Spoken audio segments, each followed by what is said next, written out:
I am going to introduce our next amazing speaker, Kirsty Chumbley. She joined Juice Plus in November 2020, bringing with her vast experience in running her own sales and marketing company for 10 years. When she heard about Juice Plus, she was burnt out from long hours of responsibility, plus having an 18-month-old baby. But in only 15 months, she has promoted to SSC and become one of the company's top recruiters, which is just absolutely amazing. So I am talking about our superstar, Kirsty Chumbley, who is going to share on how she converts customers to teams. So thank you, Kirsty. Thank you so much, Ange. Hey everyone, I am incredibly excited and honored to be on here and speaking alongside so many incredible leaders, and certainly sharing about a topic that I'm incredibly excited about and something that has made such an impact in my business. So I really want to today empower you to feel confident, eager, and excited about helping you convert customers into team. I'm going to equip you with the skills, the tools, and the knowledge so that you can practice and implement this straight away in your own businesses and really teach you the skills. I'm going to give you the exact verbiage that I use. I know that's what you all want. And certainly walk you through step by step what I do to convert customers into team.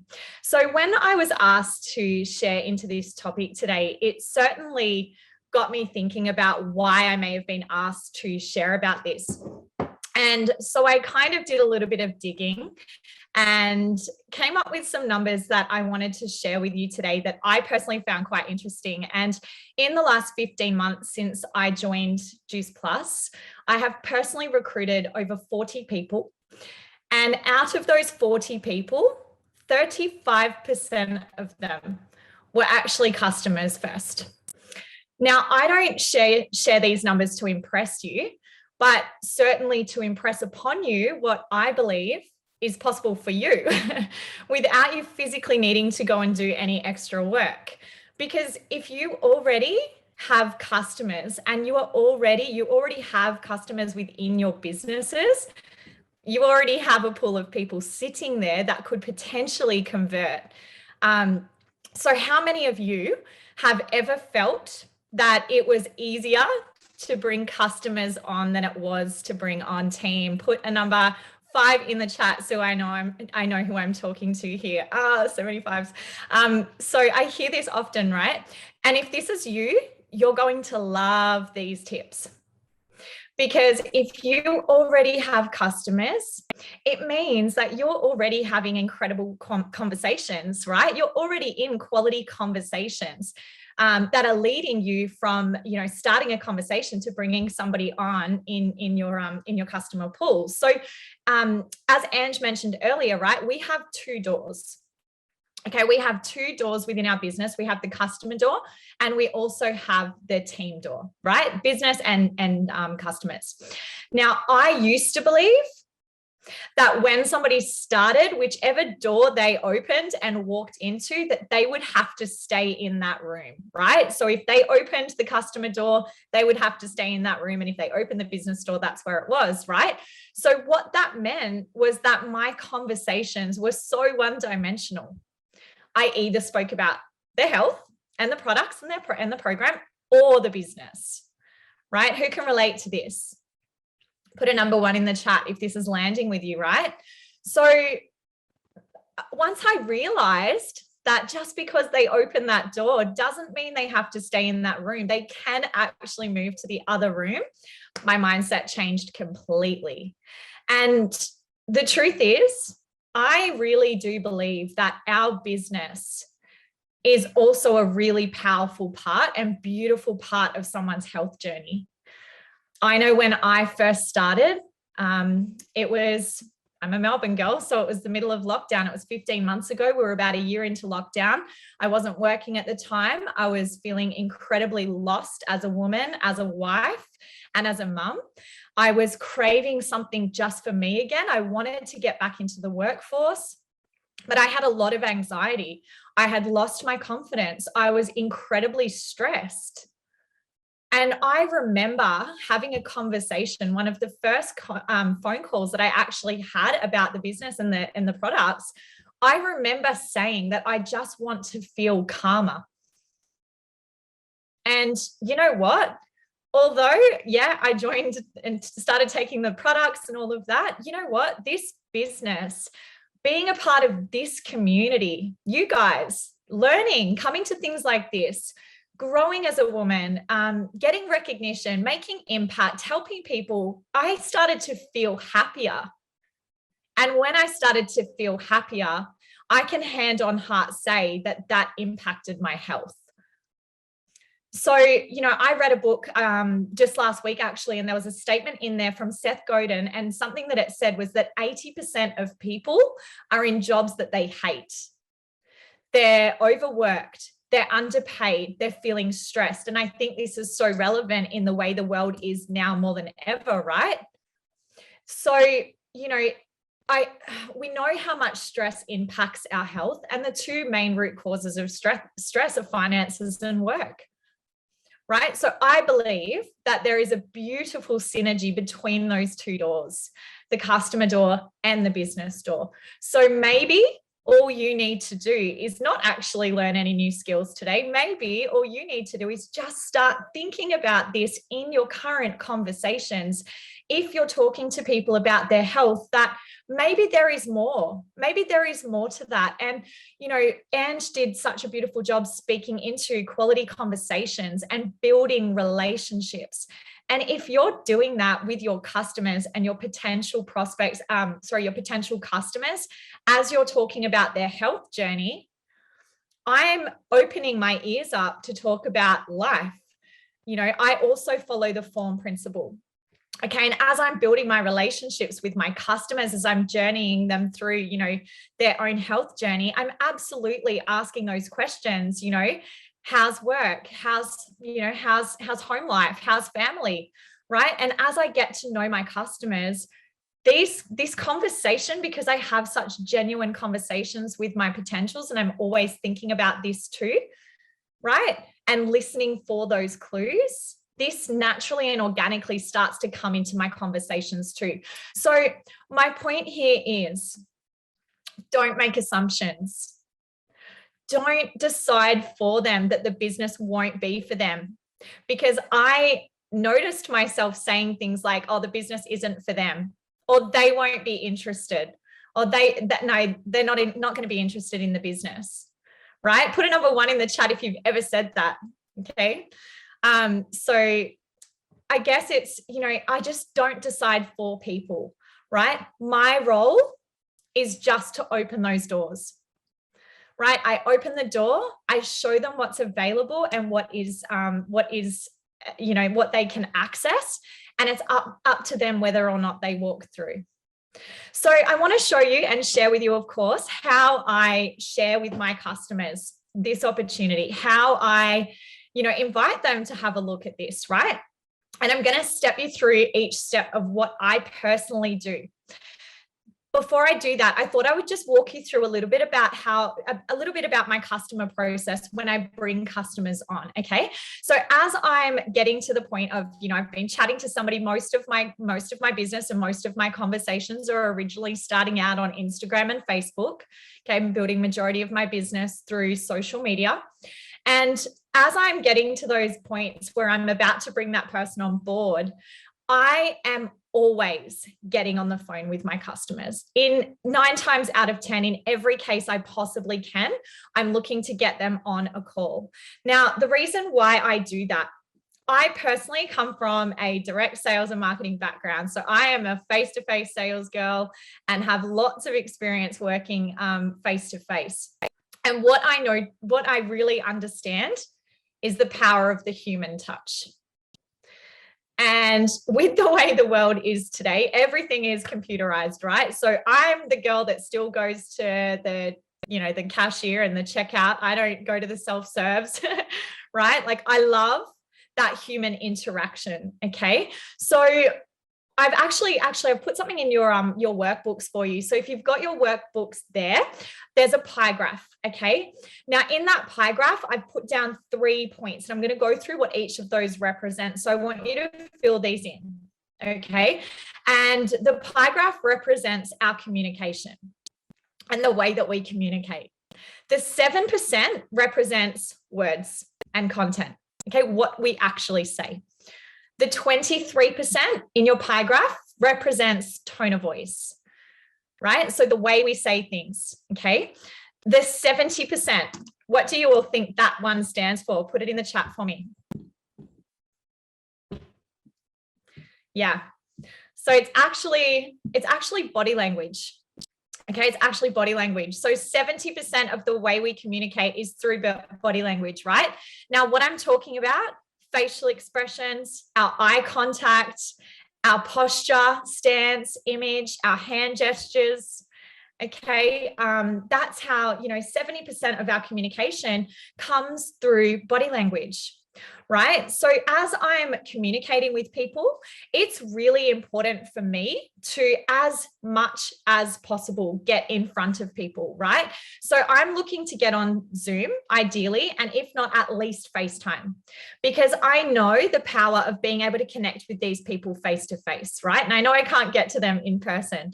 So I want you to think about this, because if 7% is only representing the words and the content, how many of you are only texting? How many of you are constantly going back and forth via message and never actually getting your conversation via, this part of your conversation and communication, right? So for me, this is important. It means that when I'm on the phone with people, they actually get to see me, right? It builds relationships so much quicker. Okay, it means that they get to see my facial expressions and my empathy and my body language deflate when they tell me that, life's actually pretty tough right now and hubby just lost his job or work's really stressful. They get to see me react to that. They get to see my empathy. They get to see that I care. They get to see that I really care about these health goals they're telling me about. They also get to see my excitement about their health goals, right? They get to see me light up when they start talking about what they want to achieve and how excited I am to help them, right? And it relates to them and they build this relationship. And you know what it also does is it builds trust. And people will likely do business with people that they trust. So it doesn't mean on these phone calls that I'm, getting on there and, waiting for a point to pounce and bring up the business. But it absolutely means that in my conversations, I've kind of got that radar there, right? I'm thinking about their hotspots. I'm listening for their human needs. I'm asking about family life. As I care about their health, that plays a really big part of that for me because I know how much it helped me too. Right. So that is, an incredibly important part of my process. Okay. Listening for those hotspots. Now, just to give an example, I had a lady who actually joined my team just last month. We'd been chatting back and forth via Messenger, and she had, I know her from past work times and so on. And, I knew that she was a mum. She has 3 kids. She's on maternity leave at the moment. And, she's been really feeling ready to just, put herself first again, look after her health. Our conversation was very much health focused. And on the point of getting on that conversation with her, and as I kind of was asking her questions, like, do you plan to go back to work? How are you finding being home with all the kids? What are you doing for you? How are you looking after yourself, right? Because that's a part of a health conversation. She was deflating and telling me lots of things about how she was just feeling really bored at the moment and that she just, was the same thing every day and she's just feeling a little bit flat. And you know what? I can relate to that. And even if you can't relate to that, I'm sure that you would know somebody else in this community who their story, right? Other people that can relate. So this is where storytelling comes in, planting those seeds of what this has been for me. So as I was chatting to her, these are where I'm planting these seeds, oh, look, I totally relate to how you feel. When I first was looking at this, I was at home too. I was, out of the workforce for a while, feeling really flat. I actually joined the community. I loved that, I could come to these trainings and, I started to surround myself with other mums and other women who were, learning and growing. And that just made me feel like I had something just for me again, like, and, loved that I could get my products a bit cheaper. And I'm planting those seeds. And obviously her ears are pricking up, right? So this happens in a conversation. It doesn't happen in text message. Yeah. So this is a really big way organically how I find that I convert a lot of my customers into team, by having these conversations. Now, understand it's not going to happen with every person, and you're not going to identify a pain point, right, with every single conversation that you have. But when you really look after people and when you really care about them and you're always listening, right, you'll always find ways, whether it's now or in the future, that potentially this could be something for them. One of my favorite quotes is sell the problem you solve, not the product you have. Right? Sell the problem you solve, not the product you have. I'll say it again. Okay. So I hope that lands with you. So I guess, for me, it's just about removing the pressure that this is necessarily going to be a business for everyone, right? It doesn't. People join for lots of reasons. And Ange went through that earlier about all of the beautiful benefits of this business. So just when you're talking to people, remove the pressure that everyone is looking for what you're looking for. Not everyone starts looking to replace incomes, change careers, build an empire, right? Put your hand, maybe don't put your hand up because we're not face to face, we're on Zoom. There's my experience popping out there. But put something in the chat, maybe put a number 1 in the chat here if you are someone who, you started and, you were exposed to a little more. And as you were exposed to more, you kind of went, oh, this looks really cool. Tell me more about that. Like, did you all start looking to build an empire, or did you start because maybe it was a little bit of a passion project, a little bit of a side income, maybe just the community? And then as you got started, as you went through some trainings, you've seen more, belief builds, right? Then you go to those next doors. Okay. Remember, it's just step by step. So, people don't know what they don't know. Burst that bubble of pressure about this being a business, right? Because, it's sometimes just the community that will really bring people in. So I'm going to share with you just some of the steps that I use and what I actually do to invite them to take a look at this. So my very first way that I invite is just as I've shared, organically, when I've identified a pain point or a reason. And, as Anne shared before, it's just a really gentle invite to take a look, right? It's something as gentle as, hey, when you were just telling me that you're feeling really lost at the moment and, really just wanting to find something outside of mum life, I can't help but think maybe you'd like to check out, our community as well. We have so many mamas in this space that obviously are loving the products and the program and just love the idea of being able to refer a few friends, be a part of our community, get access to our, personal development. If I was to share a little more with you, would that be of any interest, right? Sometimes it's just a really simple invite for them to take a look. And I have actually shared in your workbooks lots of my verbiage. So I have literally put about four different things in there of the exact verbiage that I use so that you guys can literally use that straight away. So the second way and the second strategy that I have of a time that I invite somebody to take a look is as a new customer, if I haven't had, let's say, a pain point, I haven't had a reason or an opportunity to invite them to take a look yet, my second strategy is in the month that they join, I'm letting everyone know that we have the ability for our clients and an opportunity for our clients to actually pick up a retail profit and to get their products cheaper. So about a month out from the end of month, I send out a message, okay? And I'm sending out a message that, again, this exact message is in your workbook, so you guys have this all there. And it's a really just gentle message just to let them know what's available. So, it could be something along the lines of, it's been so great to chat. I'm so happy to hear that you're loving the program and the products. And I know this because I'm building this relationship, right? Okay. I'm not just bringing them on and letting them figure it out for themselves. I'm holding their hand because I want to build these raving fans. When somebody loves the program, when they love the products, when they love it, and they're having an amazing experience, they're going to be so much more likely to organically be excited about it and share this with friends and family, right? So I'm building this relationship the entire time. So because I've been doing that, it's easy for me to send them this message. Okay. So I'm so glad that you've been loving the products. It's so exciting to hear, how they're going for you. I actually just wanted to reach out and just let you know, I've been thinking of you. I just wanted to let you know that we actually give our clients the opportunity to have like a wholesale account with us so that they can get their products a little bit cheaper. And because you placed your order this month, you actually already have some money sitting there that you could get your hands on. If you're keen, or if I could show you a little bit more about how this works, would that be of interest?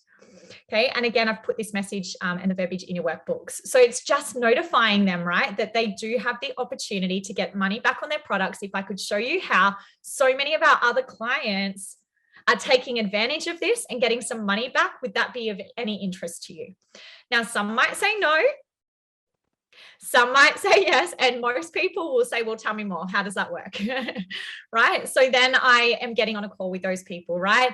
Now, again, it's a customer referral ambassador. I'm not going to start talking about building a 6-figure business and all of my dreams and goals and aspirations. I'm zipping my lips. I'm asking what it could be for them, right?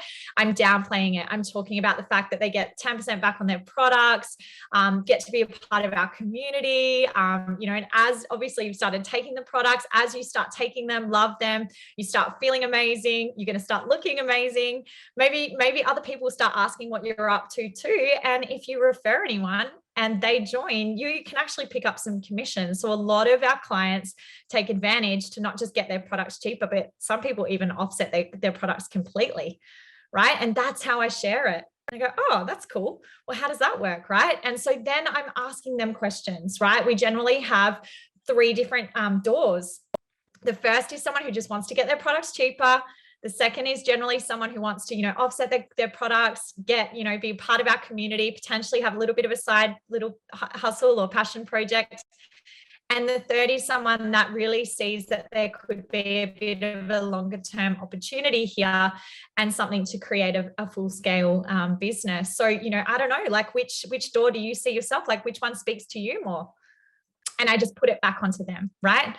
So once they've joined, the next step that I take is I then open the next door, right? Especially if they've joined as a customer referral ambassador down this path, rather than going and sending the full entire process straight away. The first step that I do is I get them started on their products. I get them obviously, loving the program, and I just send them out a little message, which I've also put in your books.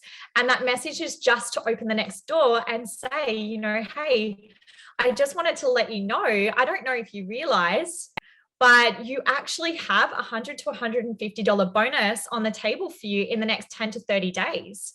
If I could help you get your hands on that and potentially cover your sign-up fee, would that be of any interest to you? Again, it's just opening this door, right? So I hope that you guys are gathering that it's not about deciding for people, right? My entire topic today, I hope that you just are learning that it's about opening a door and letting them decide for themselves as to what is next. So that is really it, guys. Like it's, I know that I've shared a lot today, and I do know that I've shared a lot of verbiage with you, but that is how I've been able to turn 35% of my prospects who were customers first, right? So if I have shared something with you today that has really landed, or you've taken something out of this that you really feel you can implement straight away in your own businesses, then please put a love heart or a number 5 in the chat for me so that I know you've benefited from today. And I do have a challenge for you because I love a challenge. Okay, I've got a little dare. So because we've just had this amazing blitz announced, which I'm pretty pumped about, I want to challenge you using the blitz and using the verbiage and the tools that I've just given you. My challenge for you is this month to convert one of your customers into a new team. That is my challenge. Thank you so much for having me. I'm so honored to have had an opportunity to share with you all today, and I hope everybody gets a lot out of the rest of the day. Thank you.